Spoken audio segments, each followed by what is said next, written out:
Papa, pourquoi tu veux m'envoyer rejoindre Mère sur Terre? Pour l'y aider à protéger la vie, petit Corona. Regarde comme elle est belle. Papa, pourquoi me mettre dans le pangolin? Cet animal, Corona, est en voie d'extinction. Et pourtant les hommes continuent à le braconner, de le manger, d'en faire un trophée. C'est donc un symbole, et ce sera la première étape de ma leçon.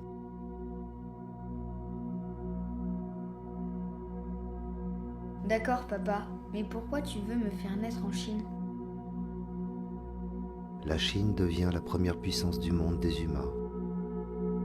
Elle est le symbole de la mondialisation, de l'exploitation et la destruction de toute forme de vie, de l'égoïsme et de l'avidité des hommes. Et très vite, tu te répandras partout où l'homme a suivi le même chemin. Et quelle forme vas-tu me donner, papa? La forme d'une simple vie de plus, invisible pour eux. Un virus qui va principalement infecter leur souffle de vie. Mais pourquoi? Tu vois, presque partout ils ont pollué la terre pour s'en nourrir et dérober ses trésors. Ils ont pollué les océans et les rivières, brûlé les forêts et détruit la vie qui leur a donné naissance. Ils se détruisent eux-mêmes pour vouloir toujours plus, toujours mieux, jusqu'à polluer l'air, le ciel et l'espace qui les entoure. Ils étouffent la terre. Alors, quoi de plus symbolique que de toucher à leur respiration, petit, tu comprends? Oui, mais ça veut dire que je vais être dangereux, papa. Tu ne le seras pas plus que bien d'autres formes de vie existantes, Corona. Et tu le seras bien moins que les humains eux-mêmes, qui se font la guerre depuis des millénaires, au nom d'une nation, d'une couleur de peau, d'un système, d'une pensée ou d'une croyance. Bien moins que ces pesticides, ces médicaments ou déchets qui les ingurgitent, puis y jettent n'importe où. Alors que tant d'humains meurent chaque jour de soif, de faim, de maladies qu'ils savent pourtant guérir. La seule vraie différence, c'est que toi, même invisible, ils te verront partout, et en même temps. D'accord, papa, mais tu crois que ça va marcher, ton truc, là, alors? Je comprends pas comment. Puisque les hommes ont perdu la raison du cœur, tu vas les toucher dans leur corps. Certains par la maladie, les autres par ces émotions qu'ils ne savent pas goûter en silence et écouter avec calme. Tu vas aussi les toucher dans leur esprit, ce temple inventé du petit moi, où réside tout leur vieux savoir et conditionnement du passé, rempli de cupidité, d'égoïsme et d'avidité.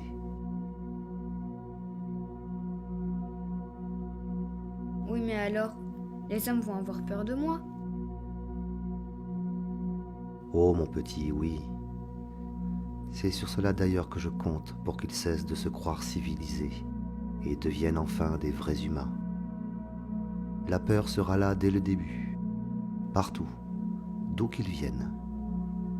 Puis, la privation de leur prétendue liberté par un isolement forcé, l'effondrement de leurs fausses valeurs économiques, morales, sociales ou politiques, de leurs croyances. Je veux les immobiliser totalement et massivement, comme une invitation pour chacun vers un voyage dans leur monde intérieur, pour qu'ils découvrent qui ils sont vraiment, qu'ils sont les mêmes psychologiquement aux quatre coins du monde sans la moindre différence. Ils se disent bons et justes la plupart du temps, et pourtant, ils ne cessent de critiquer, de revendiquer, de semer le chaos au nom de l'ordre et la morale. Ils ont tous tant de colère, de peur et de désirs égoïstes. Alors qu'ils se regardent et qu'ils s'acceptent enfin tels qu'ils sont, en toute lucidité, sans masque. Et il se passera quoi sur Terre en attendant? Eh bien, elle va pouvoir enfin respirer. Et dans cet hémisphère nord où tout a commencé, le printemps va pouvoir rayonner comme il ne l'a jamais fait depuis si longtemps. Et lorsque tout sera terminé, pour ceux qui auront suffisamment regardé en eux, trouvé la paix, la sérénité, la simple joie d'être plutôt que le plaisir de paraître, lorsque ceux-là lèveront les yeux, ils redécouvriront comme la vie est belle, si précieuse, l'air si pur. Ils verront des eaux cristallines et entendront le chant du vivant. Ils redécouvriront qu'ils ont une famille, des voisins, souriront de tout et de rien, même à l'inconnu.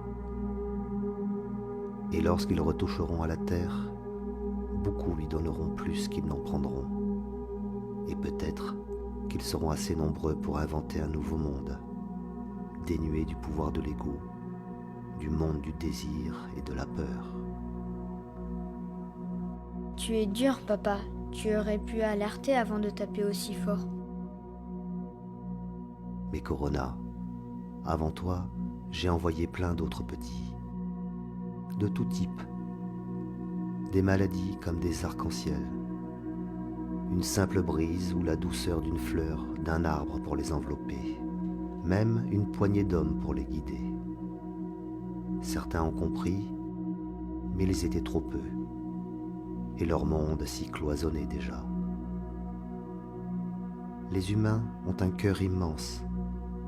Quand ils veulent faire quelque chose, ils le font. Ils ont créé de formidables technologies, mais s'en sont servis pour dominer plutôt que pour donner. À l'image de ces hommes qui sont allés sur la Lune et y ont planté un stupide drapeau. Tu es sûr que les hommes vont comprendre cette fois alors? Je ne sais pas, Corona. Je n'ai ni espoir, ni attente. Les hommes ont toujours eu leur destinée dans leur cœur plutôt que dans leurs mains. Peut-être seront-ils bien plus nombreux cette fois-ci à s'ouvrir à la vie et devenir leur propre lumière. Nous verrons bien. Mais je ferai tout ce qu'il faut pour préserver la Terre. Merci, papa, de m'avoir dit tout ça.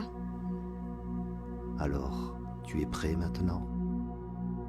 Oui, papa. Alors, j'y vais.